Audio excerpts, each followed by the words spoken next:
उत्तराखंड में पर्यावरण संरक्षण, फसलों की पौष्टिकता और मिट्टी की उपजाऊ शक्ति को बनाए रखने के लिए जैविक खेती को लगातार बढ़ावा दे रही है धामी सरकार। मुख्यमंत्री पुष्कर सिंह धामी ने फैसला लिया है कि प्रदेश के किसानों के लिए चलाई जा रही सभी योजनाओं में से जैविक खेती करने वाले किसानों को 10% अधिक सब्सिडी दी जाएगी। पहले 1-2% भूभाग में ही जो है जैविक कृषि होती थी, आज 34% भूभाग जैविक कृषि की जा रही है। आने वाले समय में 6400 हेक्टेयर क्षेत्र में प्राकृतिक कृषि की कार्य योजना को स्वीकृत किया जा चुका है।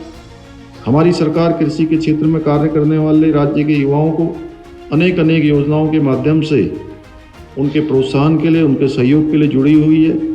यही नहीं, राज्य के किसानों को प्राकृतिक खेती करने के लिए प्रति वर्ष 5000 रुपए प्रति हेक्टेयर की प्रोत्साहन राशि भी दी जाएगी।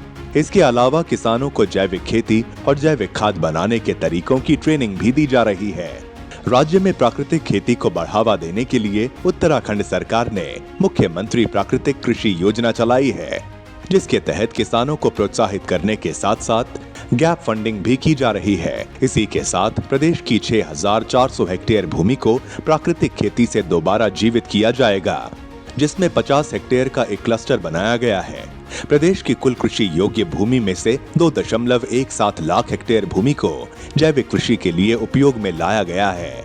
आत्मनिर्भर प्राकृतिक किसान योजना के तहत राज्य में प्राकृतिक खेती को बढ़ावा देने के लिए इस वर्ष 10 करोड़ रुपए का प्रावधान किया गया है। 5 करोड़ रुपए से प्राकृतिक कृषि नमामि गंगा कॉरिडोर को शुरू किया जा रहा है, जिसके तहत गंगा किनारे 5 किलोमीटर के दायरे में जैविक कृषि के लिए प्रोत्साहन दिया जाएगा। अब उत्तराखंड में जैविक खेती की राह हुई आसान, उन्नत कृषि और समृद्ध किसान।